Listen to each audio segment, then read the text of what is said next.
फिर तार-तार होते हुए अमेरिका की सरकार, फिर एक बार फिर हारते हुए अमेरिका की सरकार और खास तौर पर वो घमंडी डोनाल्ड ट्रंप की तानाशाही सरकार।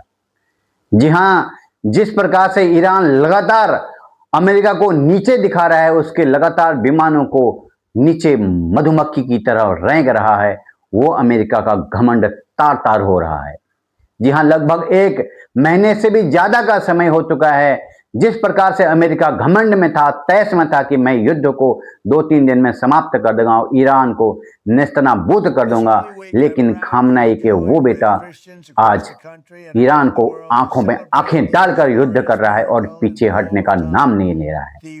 जी हाँ, बहुत ही विषम परिस्थितियों में फंस गया है इस वक्त जो अपने आप को सुप्रीम पावर कहता है, जो अपने आप को बहुत बड़ा देश बताता है, जो अपने आप को बहुत बड़ा लीडर बताता है, वो घमंडी, वो तानाशाह डोनाल्ड ट्रंप की तानाशाही सरकार। जी हाँ, वहाँ के जो सैन्य अधिकारी हैं लगातार इस्तीफे पे इस्तीफा दे रहे हैं और डोनाल्ड ट्रंप को एक दिन में 1 नहीं, 2 नहीं, 3 नहीं, 4-4 बयान बदलने पड़ रहे हैं। जनता के सामने वो बेबस खड़ा है, लेकिन अपनी तानाशाही दिखाने के लिए फिर भी औदे मुँह नहीं कर रहा है। वो डोनाल्ड ट्रंप जो लगातार बड़बोलेपन के लिए जाना जाता है, वो अमेरिका जो एक बहुत सुप्रीम पावर के रूप में जाना जाता है, उसकी तानाशाही खत्म करता हुआ ये डोनाल्ड ट्रंप और ये डोनाल्ड ट्रंप इतिहास के सबसे कलंकित कर देने वाले राष्ट्रपति में शामिल हो गए हैं। जी हाँ, लगातार जिस प्रकार से ईरान डटा हुआ है, जिस प्रकार से ईरान मुंहतोड़ जवाब दे रहा है, उस वक्त अमेरिका 7 समुंदर पार बैठा अमेरिका के सैन्य अधिकारी इस्तीफे पे इस्तीफा दे रहे हैं और फिर सरकार बैकफुट पर आई हुई दिख रही है। खास तौर पर ब्रह्मोस पर वहां से जो अमेरिकी को हार मिली है, वो इतिहास के स्वर्णिम पन्नों में वो पल लिखा जा रहा है। जिस प्रकार से उसके विमानों को गिराया जा रहा है, वो इतिहास देख रहा है, वो इतिहास नोटिस कर रहा है, पूरी दुनिया इसको देख रही है कि अमेरिका का ये हर्ष भी कभी हो सकता है।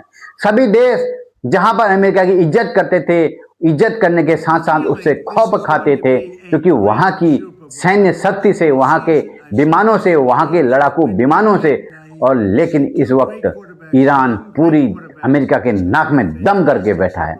डोनाल्ड ट्रंप पूरे अमेरिका को नीचा दिखाने में तुले हुए हैं, खास तौर पर वो युवाओं की नजरों में गिर गए हैं और डोनाल्ड ट्रंप की इस तानाशाही सैन्य शक्ति ने, तानाशाही रवैये से वहां के जितने भी सैन्य अधिकारी हैं, आर्मी चीफ हैं, उन्होंने इस्तीफा दे दिया है। जी हाँ, आर्मी चीफ का इस्तीफा और अन्य बड़े सैन्य अधिकारियों का इस्तीफा।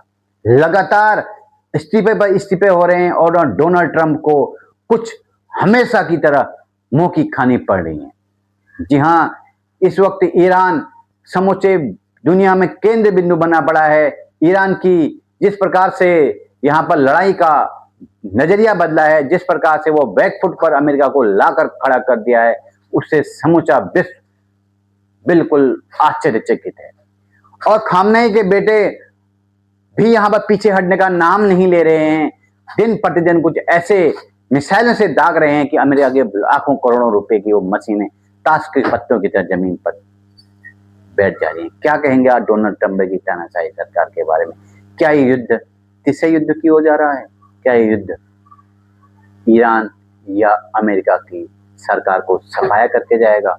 वो डोनाल्ड ट्रंप जो कह रहे थे कि हमने पहले ही दिन अमेरिका की तानाशाही, माफ कीजिए, ईरान की तानाशाही सरकार को भ्रष्ट कर दिया, वहां के जितने भी नेता थे उनको हमने खत्म कर दिया, लेकिन खामनेई का बेटा अपने पिता की मौत, अपने पूरे परिवार की मौत का बदला ले रहा है, चुन चुन कर ले रहा है। और आने वाले समय में क्या होगा, बहुत बड़ा अपडेट इस वक्त किया यही है, अमेरिका के सैन्य अधिकारी लगातार इस्तीफे पर इस्तीफा दे रहे हैं।